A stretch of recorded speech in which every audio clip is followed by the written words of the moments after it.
Are you looking for a ready for occupancy house and lot here in Pramana Residential Park? And sa mga hindi nakakaalam no guys, Pramana Residential Park is just few minutes away from Eton Greenfield exit. And it's located in a prime location. Kung makikita nyo itong bahay na nasa likod ko, it's a corner lot, ready to move in, and it's located at least medyo malayo sa entrance, so you are more at peace. And sabi ko nga, it's prime location because you are just in front of this park kung saan located itong bahay mo. So sobrang may enjoy nyo to kung naghahanap kayo ng ready to move in at kayo ay isang growing families who want to settle down here in the south at gusto nyo accessible pa rin going to Manila or some part of Batangas. Maybe you may consider this house and lot sa likod.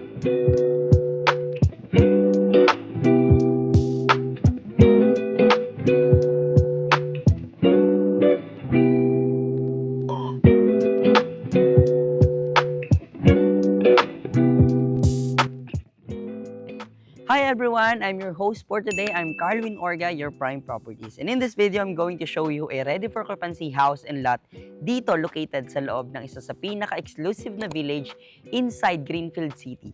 If you've been familiar with the Paseo outlet malls, yung mga Nike stores dyan na outlet, ayan, Laguna Central, o dito sa Sulen, nakapanood na kayo ng mga available properties natin dyan, no? Isa tong Pramana Residential Park sa residential villages na ino-offer ni Greenfield. So, you're just located in a master plan community which is Greenfield City. So, nandito tayo ngayon sa loob ng Pramana Residential Park. And itong bahay na nakikita nyo sa likod ko, it has a lot area of 316 square meter and it has a floor area of approximately 185 square meter. This is perfect for growing families, guys, kasi you have 3 bedrooms and 2 toilet and bath, tapos 2 carport. At napakaganda ng lote niya kasi it's a corner lot, so malalaro-laro mo yung design and pwede ka pang magdagdag ng development dito sa bahay, no? Kasi sayo na yung lote hanggang doon sa likod, which is later in this video papakita ko. So, pasok muna tayo, guys. So, dito sa fasad ng bahay, yung design ng Pramana Residential Park, which is ito, more on earth tone colors. Kung makikita nyo yung ginamit na materials, yan, yung mga stones, yung kulay ng bahay. Ito naman, pwede nyo siyang baguhin pa rin naman, no? Depende sa kagustuhan mo. Pero as of now, ito na yung pinaka-finish niya, ganito nyo na rin siya matatanggap. So, you have your 2 carport here. Yung lote mo, mag-i-start lang siya hanggang dito. Hangganan niya is hanggang dito, straight. Later, papakita ko sa likod. So, ito yung ating 2 carport. May access ka doon papunta sa inyong service area. So, in case na may dala ka mga groceries, pwede mo na siya dyan dalhin. And dito naman sa kabilang side, guys, ito yung pinaka-highlight ng property. Bukod sa dito sa unahan, meron ka ng pocket garden na allotted na space or pwede mo rin lagyan ng tables and chairs. Dito, since it's a corner lot, you can have an access going here. Paikot sa property mo. Napakaganda niyan hanggang dulo. Vacant lot siya na, part siya ng lupa mo actually, na bakante siya na pwede mong i-develop anytime. Pwede kang, alam mo yun, if you love gatherings, yung ganitong bahay, may enjoy mo. And, bago tayo pumasok, in front of this one, guys, no, para at least sakto na mismo dito sa video, kung makikita nyo, ito yung bahay, ito lang yung park. So, it's part of amenities dito sa Pramana Residential Park.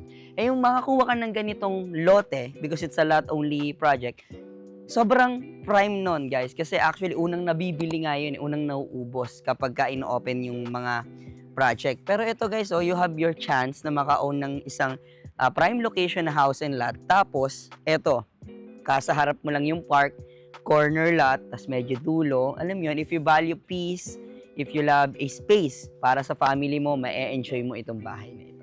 Pasok tayo sa loob.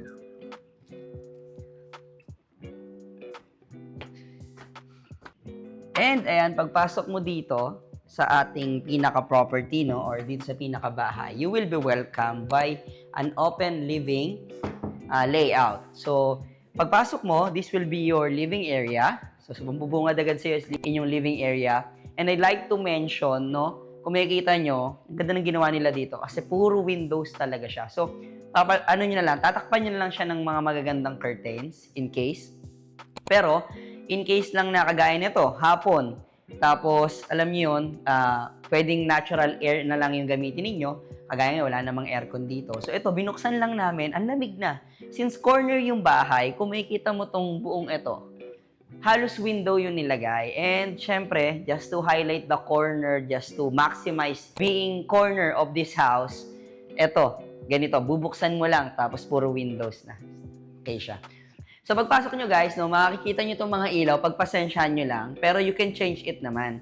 Ginawa lang ganito, since nirenovate itong bahay, para may freely pa rin kayo mag-design ng ano nyo, nung gusto nyong ilaw. Kasi hindi naman lahat gusto yung magagarang chandelier, hindi naman lahat pare-parehas ng gustong ilaw. So at least ito, ang sinasabi nila dito, may nakaabang na. So at least nakikita mo yung mga outlet, pwede mo naman yan i-change once na nag-move in ka dito. So, pagpasok mo, again, open layout, after ng living, you can put your dining here, dito sa side na to, malaking dining ang pwede mo ilagay dito. I think kaya to ng 8-seater na dining kasi sobrang luwag niya. And this will be your high ceiling na dining area.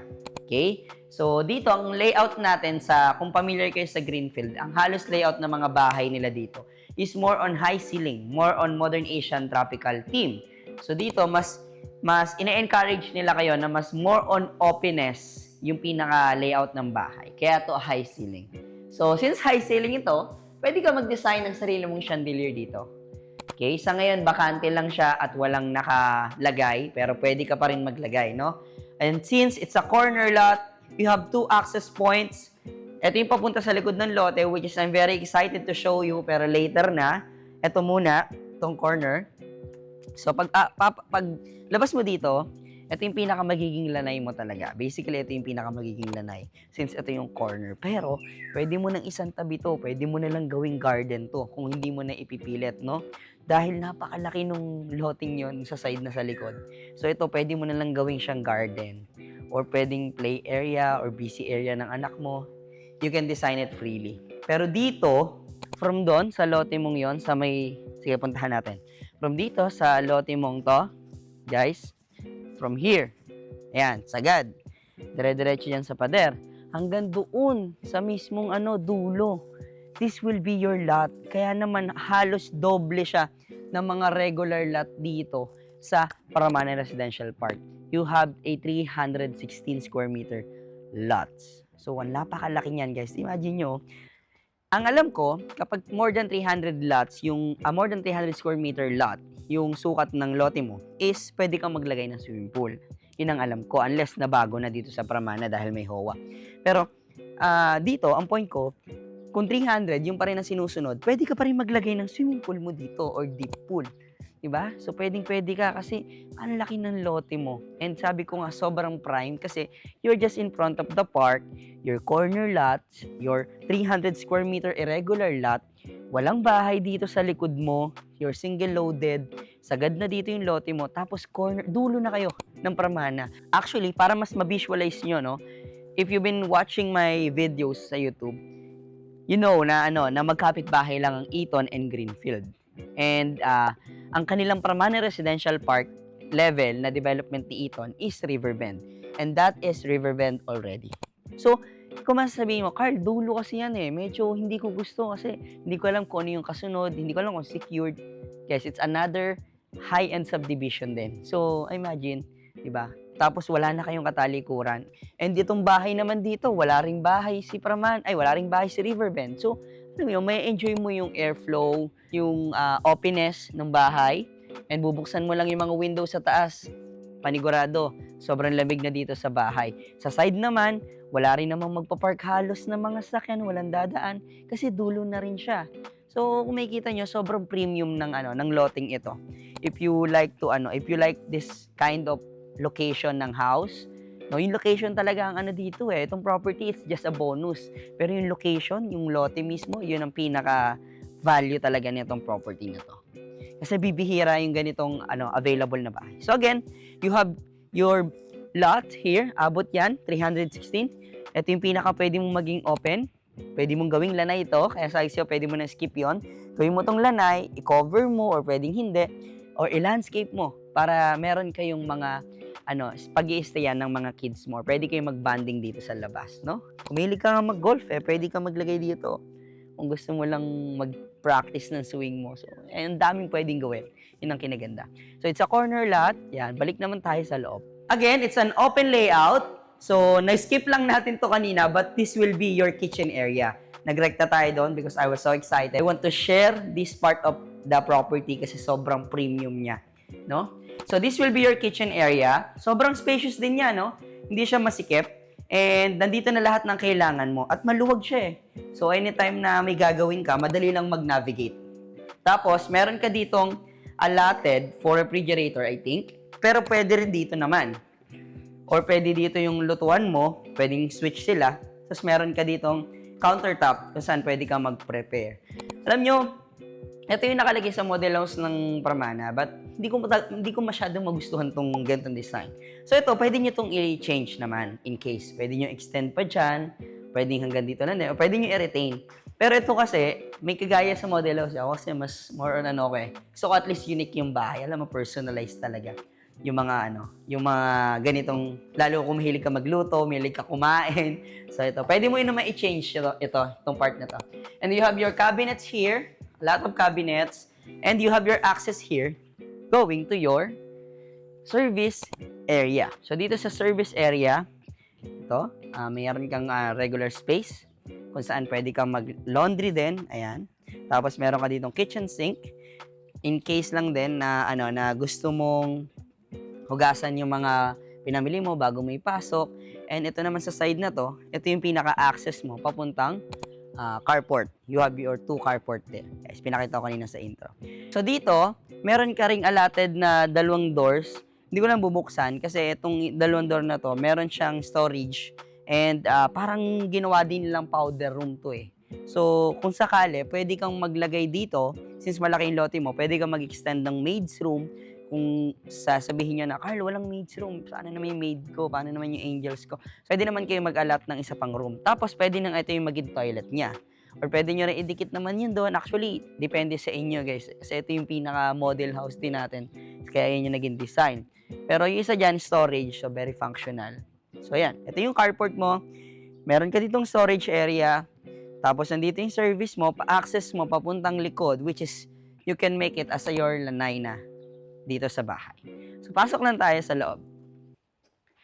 So, dito guys, galing lang tayo ng service area. Bago tayo makyat, we have a powder room dito sa baba kung saan pwede mag-prepare or gamitin ng mga visitors mo o kaya kayo mismo as family dito sa baba, hindi nyo na kailangan pa lumayo. So, you have your powder room here. And, again, it's an open layout. Tapos, ito naman yung pinaka-staircase natin papuntang second floor. So, tara, akit tayo.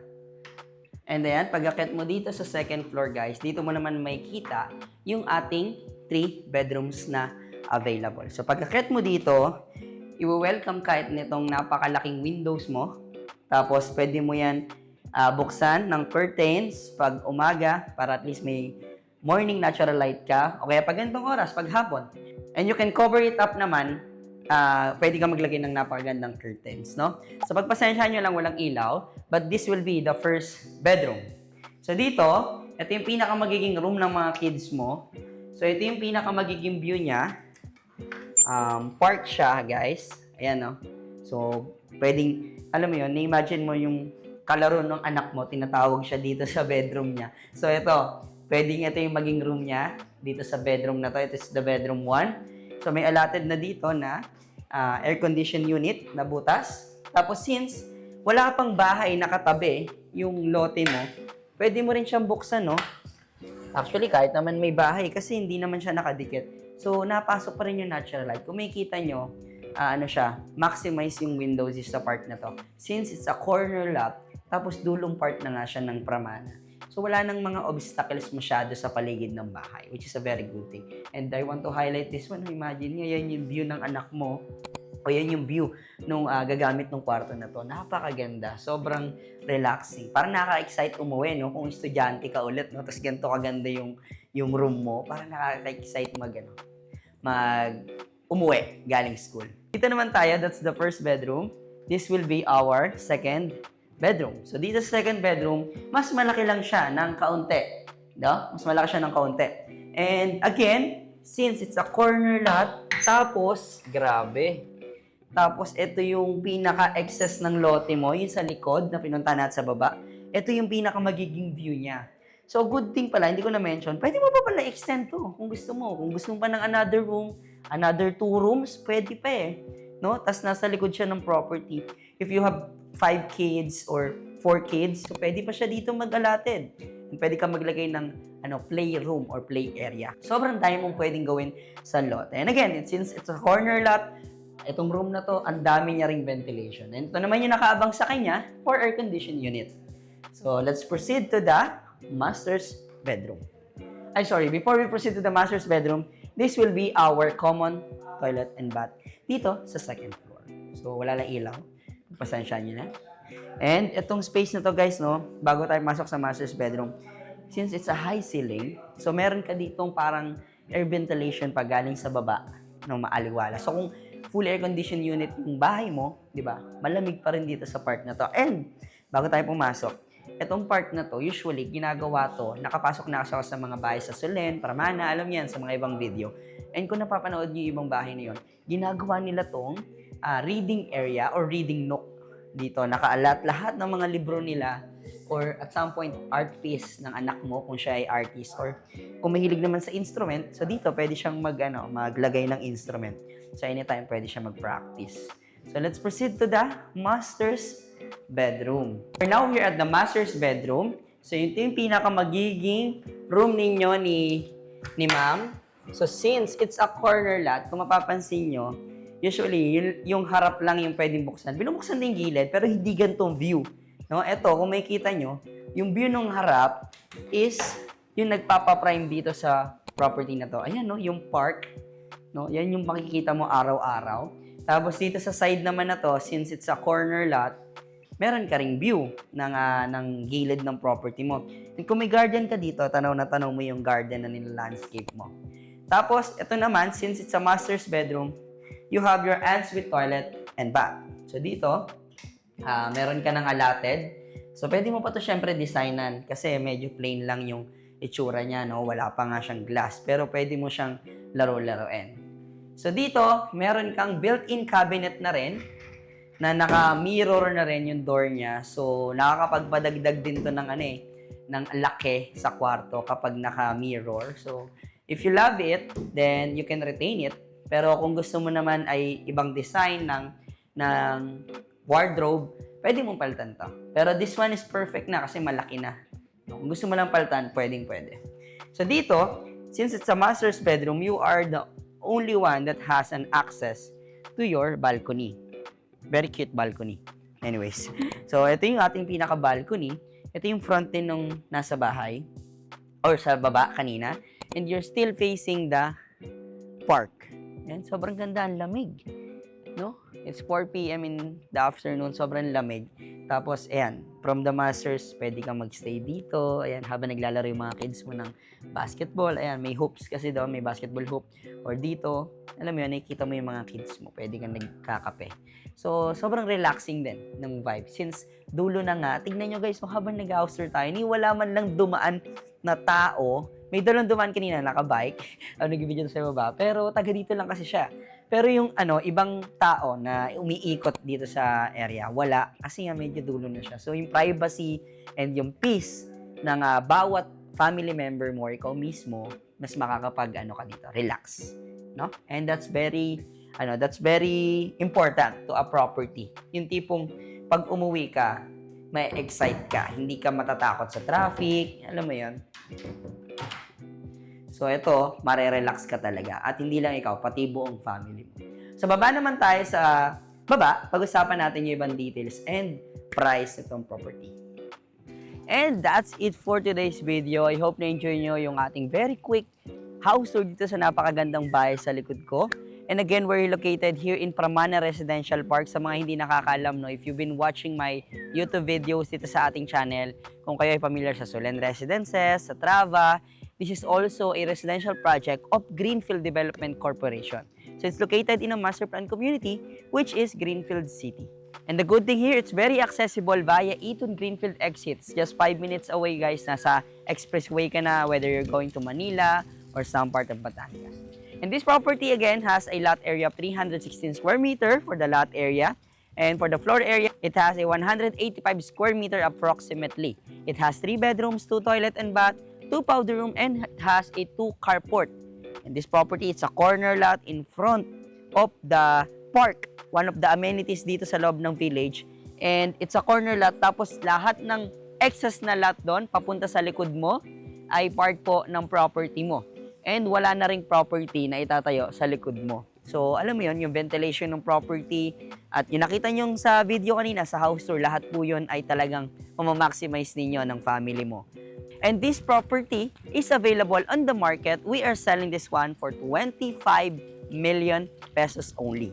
The good thing here, no, sa mga nakita yung house tour ko, it's a resale, but this one, it is under a developer pa. The good thing here, you can pay it in a flexible terms. This is available in 15% down payment for 10 months, and then the remaining 85%, you can pay it in spot cash or bank financing. So, hindi mo kailangan maglabas ng napakalaking amount ng pera. Actually, yung down payment pa nga nito is very flexible. So, yung 15% na down payment in 10 months, hindi nyo kailangan bayaran yan ng spot, no? Ang pinaka magiging monthly mo dito is 388,600 pesos monthly over 10 months. And then, the remaining balance, you can pay it in bank financing or pwede rin naman cash. At tingin mo itong property na to is para sa inyo ng pamilya mo, you can secure this one for 50,000 pesos only for the reservation fee. And if you're interested and you want to see it in person, please don't hesitate to message or call us on the numbers flashing on the screen.